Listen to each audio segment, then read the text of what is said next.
संजय निरुपमाने स्वतःला सांभाळावा असं संध्याकाळपर्यंत. तो जर एका बापाची औलाद असेल तर त्यांनी 4 तारखेला मीरा भाईंदर मध्ये यावं, त्याचं चॅलेंज मी स्वीकारलं. मराठी सक्तीच्या वरून सांगितलं की 15 लाख रिक्षावाले आंदोलन. कुठून आले 15 लाख? अहो, मी काल अधिकृत आरटीओ कडनं आकडा घेतला तर आपल्या MMR रिजन मध्ये 4,10,000 रिक्षा आहेत. कुठून आले? दुसरी गोष्ट, यातले 65% रिक्षावाले हे मराठी आहेत. मुंबईतला काही भाग सोडला आणि ठाणे शहर किंवा मीरा भाईंदर मधला काही भाग सोडला तर बाकीच्या संपूर्ण कल्याण, डोंबिवली, ठाणे या भागामध्ये प्रचंड मोठ्या प्रमाणात मराठी रिक्षावाले आहेत. 65% वरती रिक्षावाले मराठी आहेत आणि बऱ्यापैकी जे भैया रिक्षा चालवतात त्याचं परमिट मराठी माणसाचं आहे. कुठून आला हा आकडा 15,000 आणि 4 लाख, 15 लाख आणि 4 लाख? हे सगळं आकडे हे महाराष्ट्रातलं वातावरण खराब करण्यासाठी आहे. महाराष्ट्रामध्ये आमची ताकद खूप जास्त आहे. 15 लाख आकडा सांगून आमची महाराष्ट्रात खूप मोठे ताकद आहे दाखवण्याचा प्रयत्न केला. खरं तर महाराष्ट्रामध्ये सगळ्यात जास्त मोठ्या संख्येने रिक्षा चालक हे मराठी आहेत. तुम्ही पाहिजे तर तुमच्यापैकी अनेक पत्रकारांनी मागच्या 4 दिवसात आमच्या अनेक मराठी रिक्षा चालकांच्या बाईट घेतलेल्या आहेत. तुम्ही त्यांना ऐका. आणि दुसरी गोष्ट, अशीच काही वेळ आली तर आम्ही आमच्या गाड्या काढू, लोकांना घरपर्यंत पोहोचू. महाराष्ट्रातल्या कुठल्याही माणसाला त्रास होईल असं 4 तारखेला घडणार नाही, हे खात्रीने सांगतो. पण त्याच्यानंतर जर रिक्षा रस्त्यावर उतरवल्यात तर त्या रिक्षा युपीलाच पाठवू तुमच्यासोबत. गृह खात्याने सदावर्तेला सूचना दिल्या पाहिजेत.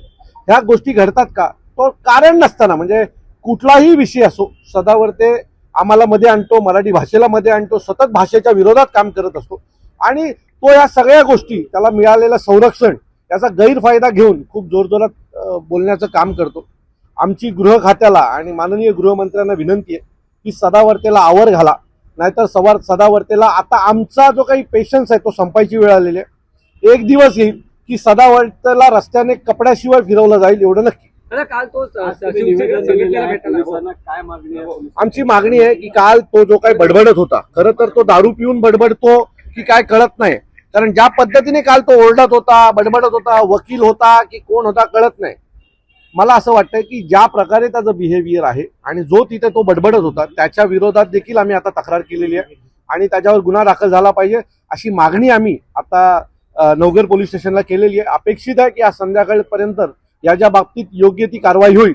नाही झाली तर सदावर्तेला आम्ही धोपटल्याशिवाय राहणार नाही. सतत सन्माननीय साहेबांच्या विरोधात बोलणं, आम्ही तर आमच्या पक्षाकडनं एकही माणूस त्याच्याबद्दल समोरून बोलायला जात नाही.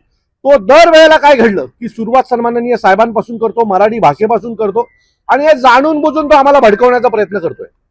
मग जसा मराठी आंदोलकांनी त्याला घरात घुसून मारलं होतं तसं आम्ही मारायची वाट सरकार बघते का?